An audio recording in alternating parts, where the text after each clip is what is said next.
Good morning, everyone. This is Ludico Pekina with GAI Insights.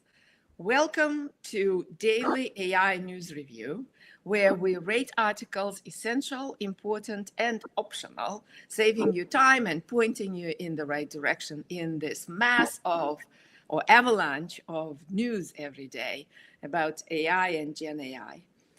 Today we have Lucinda Lindy, and she is a principal data scientist and Ironside IT services and consulting firm. Lucinda is very much into talking to customers, creating and implementing applications using Gen AI and machine learning, so she can provide a tremendous perspective for us. Welcome, Lucinda. Thank you. Great to be here. Wonderful. And we also have John, and that's our crew for today. And happy Friday. So let's start with the first article. And that talks about, that's actually from Fortune, that will appear in the December-January issue.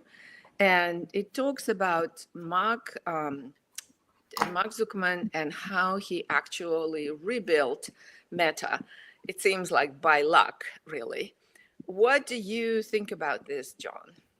Yeah, first of all, it's a fantastic article, and I think it deals with one of the most important dynamics in the entire industry, which is the role of, open weights, or it's not full open source, but open weights models in this area. And I'm between important and essential on this one.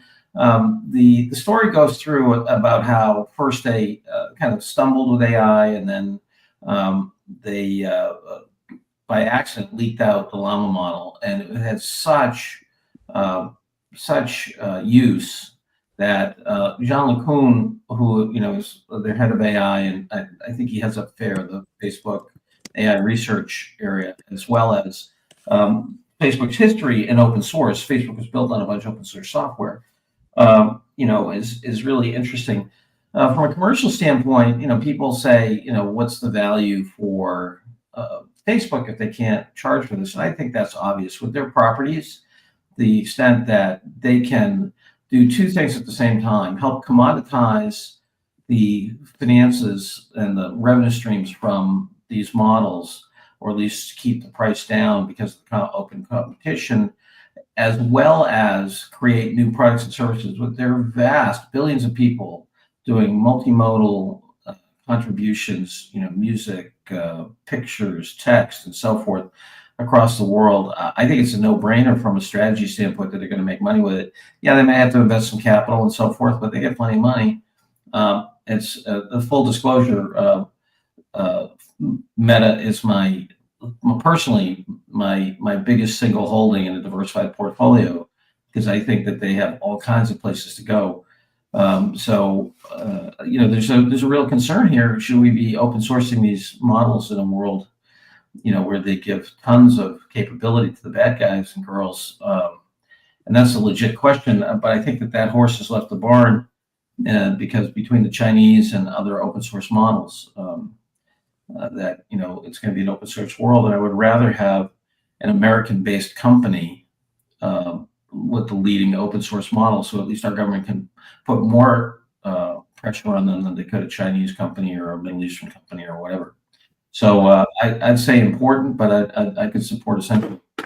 Lucinda, what do you think? Actually, I would agree with you on essential, John, because I think, first of all, it's a long article, but I think it's got a lot of different lessons. One is that, when you're behind, the crowd can help you catch up. And so I think that was a really important part. You also mentioned about, commoditizing AI, and really I've heard, some commentators describe it as a scorched earth policy in terms of just, here's a model for free. I think it also is important for the AI leader to read this, because there's some valuable lessons to be kind of gleaned from this, for like leveraging open source AI to drive innovation. There are a lot of companies that do not want to be able to rely on AIs based on an API, because they don't trust the companies. This way, this model you can bring in. Yes, you do have to manage it. You have all the things that are around that. But for many companies like financial companies and governments, et cetera, they want to be able to utilize this and then build it, use it on their own, inside their own walls. So I would go with essential. I'd agree with that. Yeah, I was actually important rather than essential, but I think I can back essential for all these reasons that you are stating. Paul, what do you think? Thanks for joining. Yeah, sorry I'm late, guys. Morning, and at least for the East Coast folks here. Yeah, so I've been doing a lot of work with John Warner on the Davos unofficial MIT event that we're helping them with. The theme of that day is own your own intelligence. As part of that, I've been in a ton of conversations with senior speaker candidates and companies, and both Deloitte and TCS are major sponsors of that. And it's really interesting, Luda, to your point here. I don't want to have to. This is important to me, this automation of this intelligence. I'm going to trust this API portal for this black hole over there that I don't know what it is really. And now, granted, this open source is not perfect, but boy, it is really, and I can't remember if we talked about the hiring of the former CEO of Salesforce for his new division. I mean, they're really leaning into this. So I think it reinforces the essential. Okay. Yeah. All right. Essential it is. Let's proceed to the next one. This comes from AI2, and this is a new model that Tulu 3, or set of models, where they fully open source it. Now we talked about Meta. They actually open sourced code and weights, but didn't open the data. This model provides the data, provides the training, and they're very much focused on post-training and evaluation models.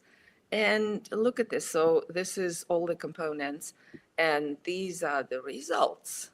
Granted, they're not like on the last benchmark, they're not getting the top scores, but it is quite a serious model with completely open sourcing the everything. What do you think about this, Paul? I think it's a fabulous thing. I think it's optional for an AI leader, but I do think it's really interesting, Luda, to your point, is if the market's moving from closed, I'm kind of interested in this quote open source because it's about control.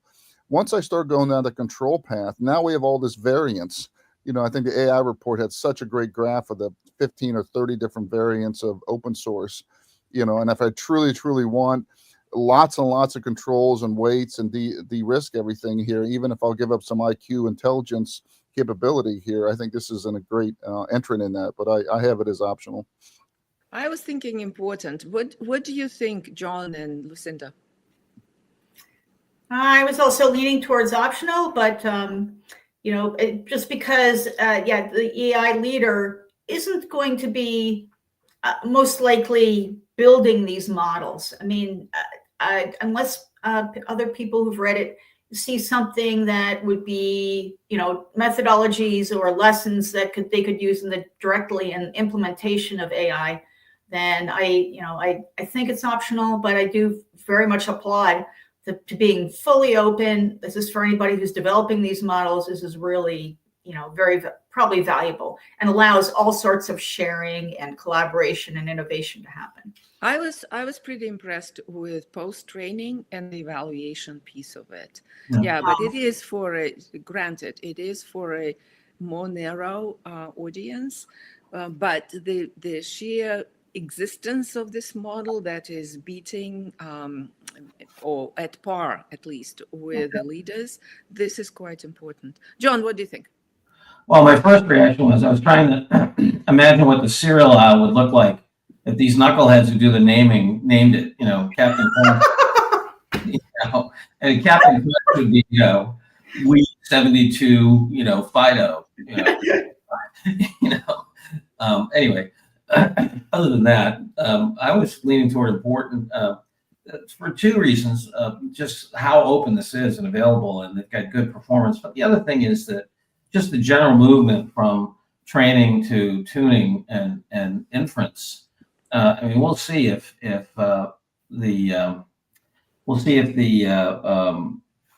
if our friends at OpenAI can actually show that the next, trillion parameter trained model is different, my guess is it won't be that much better. And this is where the action is. It's completely open. It's available today. It's to create a new performance. That to me rates important.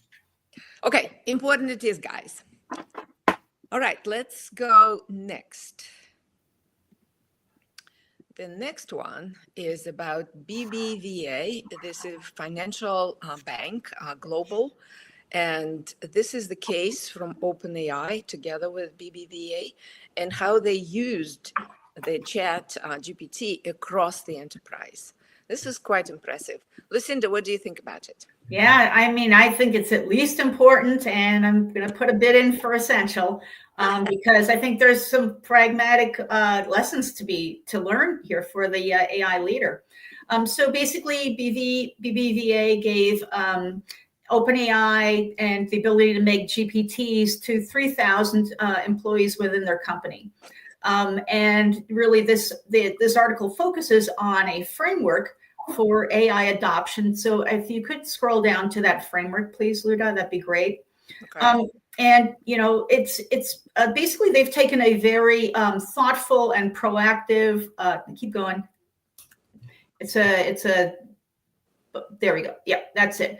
Really, they're not just talking about AI, right? They're talking about global AI adoption and being very, very thoughtful and proactive about all the different elements. So look at this diagram here. It talks about the global adoption team. So there's actually a VP and a team just focused on adoption. There's a network, and they have people who are AI wizards and heads of departments, so linked into the business units.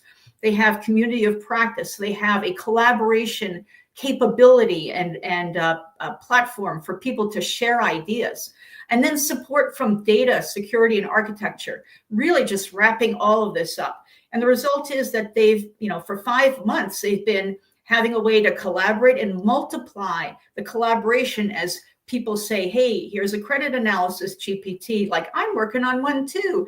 Let's move it forward. They have a GPT store with 700 of the best GPTs. So it's really like crowdsourcing. They've hit areas like credit analysis, retail banking, legal assistant, client experience. They've saved a lot of money and time for helping out clients with really simple questions. This is a classic low-hanging fruit use case for generative AI.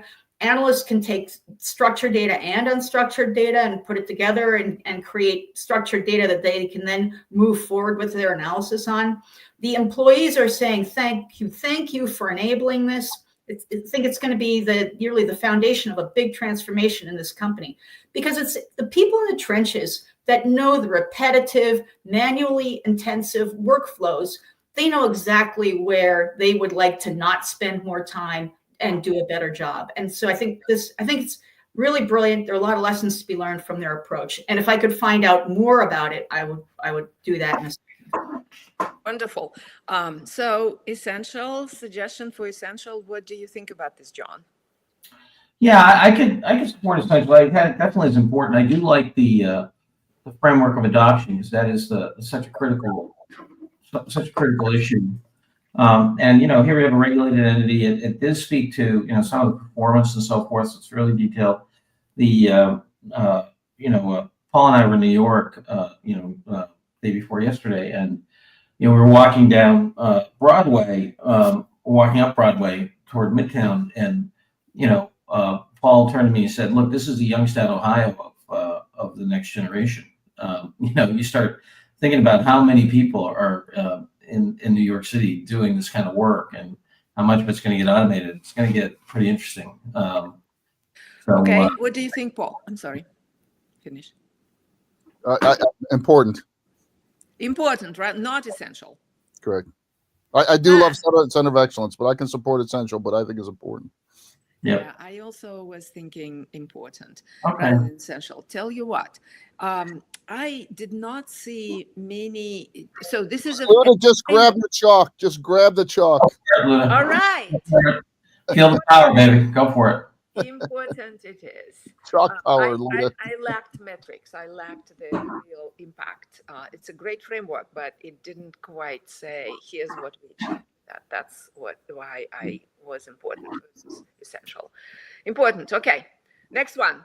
This is an interesting article from Harvard Business Review, crafted by Microsoft strategy team, and an author of a book from Harvard Business, I think Karim, I forget his last name.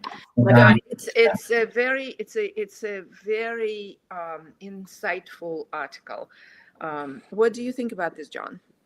Yeah, I was going to give this an essential. I think that, I don't know, a couple of years ago, Jamie Yoder and I wrote an article about AI, and we said the AI lets you clean up the garbage and reach for the stars, and so this article, I think, is super smart to frame, because it agrees with me. No, super smart to frame the notion that you're simultaneously pushing the highest quality and the edge of understanding and science and knowledge, as well as automating the low end. And ask the really important questions about, okay, what does this do to competitive advantage? What does this do to organization? And I think that this is, as far as I know, the first decently comprehensive take on that. Most people are talking about it at the task level and so forth. But our friends here at Microsoft and Kareem's a friend as well. To me, this is really articulated well in terms of what it means to have greater workforce productivity, what it's going to do to investment, how organizations are going to move faster, and some of the implications for strategy. So they lay out, where will AI hit? What expertise do we have to grow it? And what assets do we need to build? And I think those are the right three questions. We do a lot of that similar kind of asking. So I certainly agree with their point of view. I think it's well argued, and it's on the right topic. Okay, Lucinda, what's your view? Yeah, I could support essential. I think it's really a very thoughtful article and really goes through things in a very detailed manner, which is really helpful with examples. I do think that it's one thing to have expertise available. It's another thing to have that expertise incorporated into all of the levels of management and to be able to understand, well, what does that actually mean? I think we're at a kind of weird state right now where you have a lot of leaders within corporations that really don't understand what the power is. There are probably islands of people within companies that understand it. And then how does that understanding lead to adoption and incorporation of that into the strategy? Because it's one thing to have expertise, having the tools, et cetera, but it's another thing to really be able to have the people integrating it all into the strategy. So I do think that this article is very important for thinking about that. Yeah. Paul? Yeah, go ahead, John. I was just going to say, I think the folks at Coloberry are saying, look, this is an existential question. What should people get expertise in? I completely agree. Yeah. Okay. Essential it is. Yeah, I think essential is well. I think the other thing essential is that many of our AI leaders are going to be walking in or have started 2025 budgeting discussions. And this is the topic when you start calibrating what your Gen AI investment level is. We're two companies we're talking with and to try and figure out should they double their Gen AI investment next year or not. And the counter is that really driving to strategic advantage or not? So yeah, I mean, and just to pile on, a lot of the reason we started this company is that we think generative AI and AI together they're a whole new management paradigm. They're a whole new organizational industrial paradigm. They're not just a technology.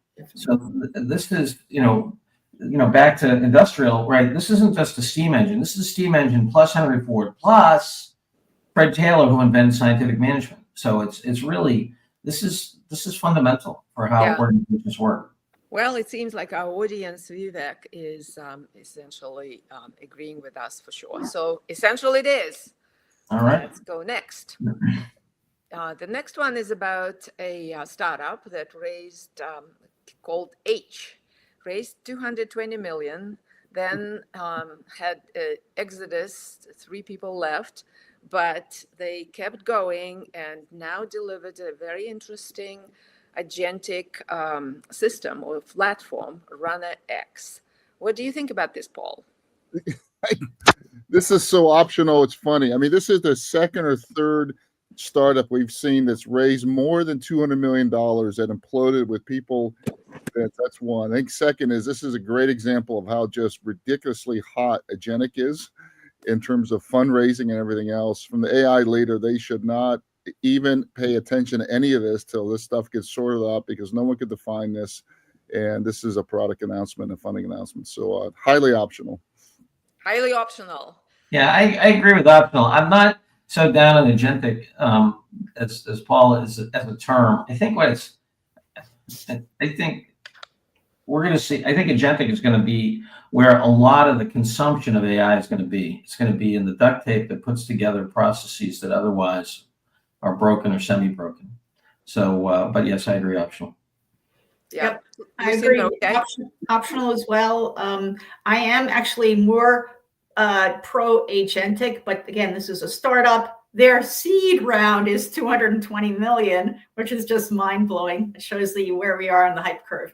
But I do believe in agentic. I think that if you look at the granular workflow processes, this is a way to kind of, as I think the duct tape idea is great. You're like just patching stuff together into your manual processes, and then it's going to evolve from there.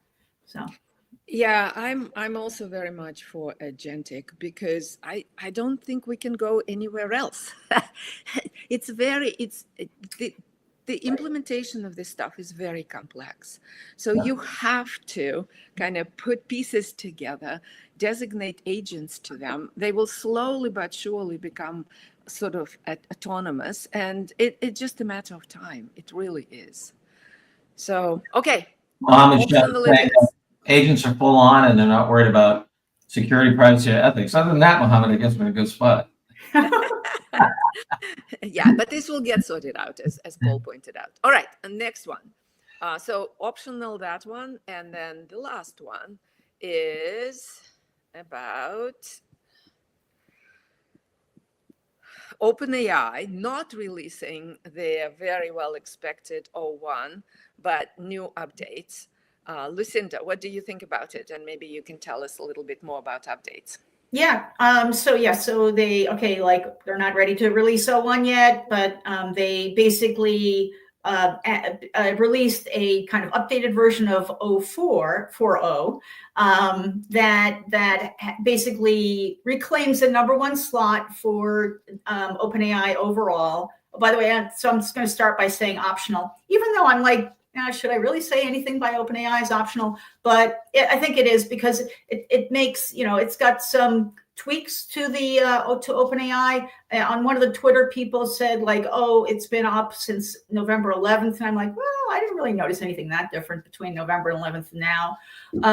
Language is less flowery, more readable, and a more relevant style. It's better at getting insights from uploaded files. It's better at coding. It actually bypasses some of the more popular AI text detector tools, which could be interesting for students. And its advanced voice mode is available. We talked about that previously. So I think optional, it's like a tweak. It's good. We're still waiting for 01. Okay. Paul and John agree with optional? Yeah, definitely. Okay. Optional it is. Let me bring the scorecard, but any announcements, Paul? I'm sure you have some about the guide. Yeah, so it's Friday. So a couple of announcements. Learning Lab this Monday are our colleagues and friends at Quantum Gears, which sponsored a part of our event. They have a fantastic in-production AI middleware that is connecting and orchestrating not only large language models, but also role-based access control and very sophisticated tracking around governance models. So that's 7 o'clock on Monday. Second is our buyer's guide is on track to ship at 9 o'clock Tuesday, November 26th. Our team is working really hard on that. I think more appropriate, it's called a report service. It's going to have a quarterly update with major updates every other quarter that includes vendor briefings and then just use case updates the subsequent quarters here. So those are the two major things. And I think third, I can't remember if we talked about yesterday. John, was that just yesterday? Or John and I were in New York on that CIO Forbes CIO summit. I mean, people, this is next year is coming really hard. And if you're an AI leader and you're not paying attention and you're in a wins industry, particularly here, you are at a competitive disadvantage here. So you need to move away from calling this hype to this is the new reality. Yeah, it's funny you say that, Paul.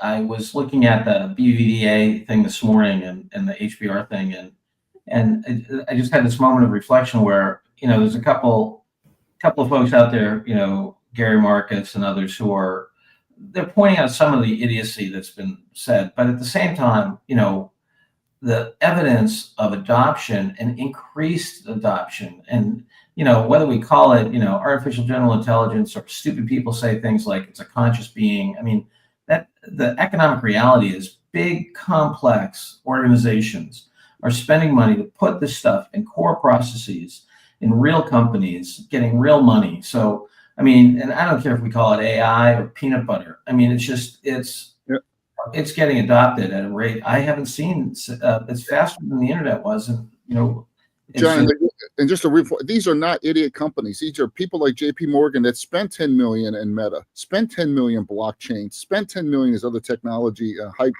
claims, and this is different. Yeah, and I agree. Look, there's a bunch of promoters out there doing crazy stuff, and people will lose money in bad investments like you do in every cycle. This is real.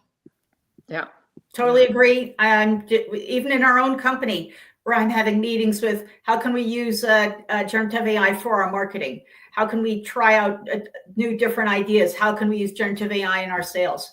I mean, we're reviewing our buying chart. I think it was you listen to fed a 100-page plus document comes back with reasonable commentary about what we should improve. I mean, give me a break. Yeah, it's everywhere. But it's interesting, though. The people are struggling to just understand what is happening. So it's just the employees are still, in many companies, are still struggling. Even they understand that it's coming. It's like they feel the avalanche approaching, and they're struggling to figure out where to look. So it's great that we're doing it. I feel honored to actually be reviewing these articles every day because it keeps me current, right? And sure. Yeah, so this is I agree, and the fundamental stuff needs to be done. But the thing business leaders need to understand is that this is putting people on another whole competitive thing. And I hate military analogies and so forth, but this is like, okay, you're the first crew of special forces to get AK-47s, advanced explosives, drones, satellites, the whole routine, and everybody else is out there with flintlock rifles and hanging out. It's just like it's going to get ugly if you don't get on this. Yeah, totally. Okay, we have 2 essentials, 2 importance, and the rest are optional. So thank you all very much. Great week. Happy Friday. Have a great weekend. Thanks, listeners, for participating. This is really cool. So we'll see you on Monday. Thank you. Yes, and thanks, Vivek. Bye-bye. Thanks.